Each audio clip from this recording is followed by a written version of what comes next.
Vote দেওয়া হয়েছে BNP সরকার ক্ষমতায় গেছে, আমি নিজেই বিএনপি করি। তারপর ঢাকা হওয়ার পর এক লোক কইতেছে বেলাল যে 10,000 টাকা লাগলেও এটা ফ্যামিলি গেট রাখবা। আমি কই কি কয়, 18 বছর বিএনপি করলাম, 17 বছরে ভোট দিলাম না, এখন উনি 10,000 টাকা লাগলেও এটা ফ্যামিলি গেটে নাম লাগবে। তাহলে এই বিএনপি করে কি হইলো? বেটা কইছে লাগলেও তুমি নামটা দিয়ে রাখো, ভবিষ্যতে ভালো হইবে।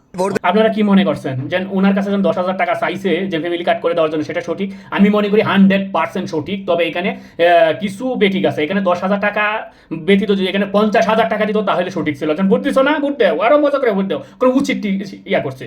যেন তিনি বলতেন যে আমি নিজেও বিএনপি করি, আমি কিন্তু নিজেও বিএনপি করি, বিএনপি করে আমি নিজে ভোট দিছি বিএনপিতে, আমি বিএনপি নির্বাচন করেছি, তাদের প্রচারণা করেছি।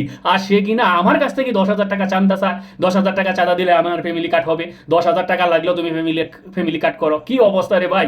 যারা বিএনপিতে ভোট দিছে তারা, সেসব বিএনপি যারা মাঠ পর্যায়ে সাধারণ জনগণ আছেন, মানে ছোটখাটো নেতা আছেন, তাদের অবস্থা খুবই বেতাল। আমি বলবো ঠিক আছে, যেন কোনো একটা সুযোগ পাইবা এত সহজে, এটা তো হয় না, এটা তো তোমাদের জন্য না। তোমাদের জন্য এই একটা ফ্যামিলি কার্ডের জন্য 50,000 টাকা করে নেওয়া উচিত, এটা আমার মতে।